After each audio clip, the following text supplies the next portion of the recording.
nakuha naman po natin, Doc Jean, kasi syempre, hindi lang naman po ang focus natin dito, yung alamin kung ilan po yung Filipino senior citizens natin at kung ano po yung mga sakit na kanilang nararanasan. Gusto naman din po natin malaman yung mga ginagawa naman po ng ating, ng inyo pong agency, ang National Commission of Senior Citizens, para naman po sa mga Filipino elderly natin. Kasi ang gaganda po ng mga projects nyo, Doc Jean. Kahapon nga nakita ko may Digital National Senior Citizen ID na, no? Napaka-exciting po ng mga bagong programs na ito. So yun, pwede nyo po bang ibahagi sa amin itong program para sa mga Filipino elderlies na may Alzheimer's, dementia, and other elderly po na diseases, Doc? Alam mo, Bea, maganda yung tanong mo na yan. Kasi dati, hindi natin pinapansin na tumatanda pala ang Pilipinas. Kasi nga, ang makaakala natin, naku, very prolific yung mga pamilya, ang daming mga anak, maraming kabataan. Subalit, ito ay katotohanan, ha? Meron tayong 12 million na older person sa buong Pilipinas. At sabi nga dyan ay 7.5% to 8.3% ng total population ng Pilipinas na Pilipino ay nakatatanda 60 and beyond. So tama po, at sundan ko yung sinabi po ng Commission on Population Development. Sila yung POPCOM dati At yung kanila pong USEC, sila USEC Persales, at lahat po ng kanilang mga kasamahan dyan, meron tayong ugnayan sa kanila upang magkaroon ng pagtutulungan. Ang problema nila ay population. Yeah. Ang amin naman ay ang mga nakatatanda. So, kailangan pagtugtungin natin yan. Alam mo ba, siguro pag sila ay naging bisita mo, pwede mo silang tanungin, merong tinatawag na demographic dividend at mababa ang sa Pilipinas. Ibig sabihin noon, mas marami dapat para magkaroon ng magandang dividendo, mas marami dapat na yung working force natin ay mga kabataan pa. At dapat ay sila ay nagbibigay pa ng tulong para sa ating ekonomiya. So tayo sa komisyon, ang inaalagaan natin yung mga nakatatanda.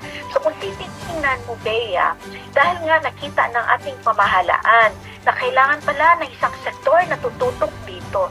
So ginawang batas at na-create ang komisyon, NCSC. At ito ay noong 2019.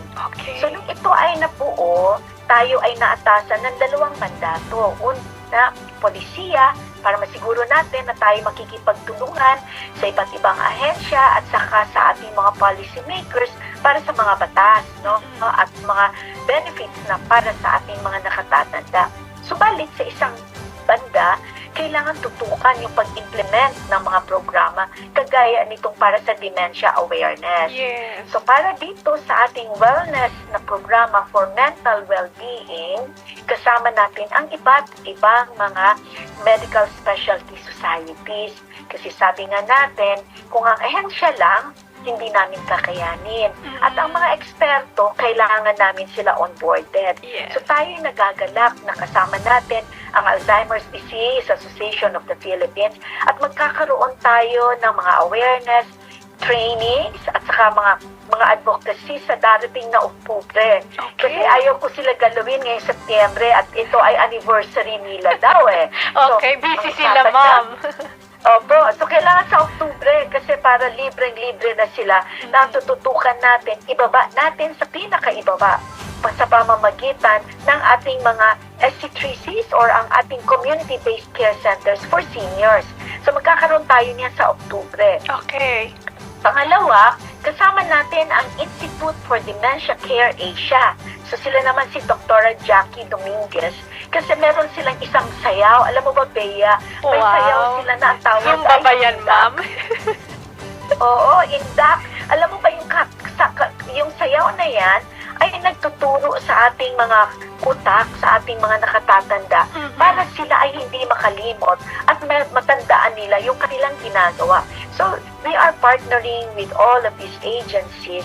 Kasama natin yung iba, no? Nasa Philippine College of Geriatric Medicine, meron din naman silang programa on wellness and mental well-being ng ating mga senior citizens. Gusto natin i-enhance yan. Kasama pa nga natin, Bea, dapat ang ating mga espesyalista na masiguro natin na yung depression, yung anxiety, yung isolation, ma-address natin sa pamamagitan din ng iba't ibang programang inilulusad natin.